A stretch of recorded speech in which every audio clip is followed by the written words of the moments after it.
శిరస్సును హత్తుకొనని వాడు, శిరస్సు అంటే ఎవరు? కృష్ణ ప్రభు. కృష్ణ ప్రభువుని హత్తుకొనని వాడు జరిగించేది ఆరాధన. అది ఏదది? దేవదూతల ఆరాధన. కృష్ణ ప్రభుతో సంబంధం ఉండదు, అతకబడి ఉండడు, సంఘంలో ఉండడు, సంఘానికి ప్రాధాన్యత ఉండదు వాడికి.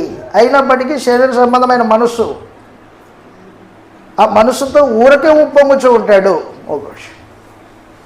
శరీర సంబంధమైన మనస్సుతో ఊరకే ఉప్పొంగేవాడు ఆరాధన చేయటం లేదు, ఆరాధన చేయట్లేదు. శరీర సంబంధమైన మనసు కలిగిన వాడు ఆరాధికుడు కాదు. ఆత్మ సంబంధమైన మనసు కలిగిన వాడు హృదయంతో జరిగించేది ఆరాధన.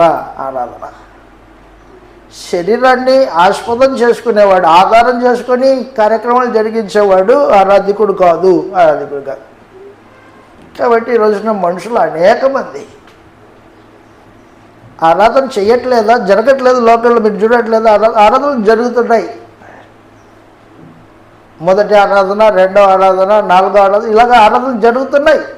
జరిగించే వాళ్ళు ఉన్నారు, చేసేవాళ్ళు ఉన్నారు. కానీ అది దేవుడు అంగీకరించే ఆరాధన కాదు. మనుషుల పద్ధతుల చెప్పున జరిగించేది స్వేచ్ఛారాధన.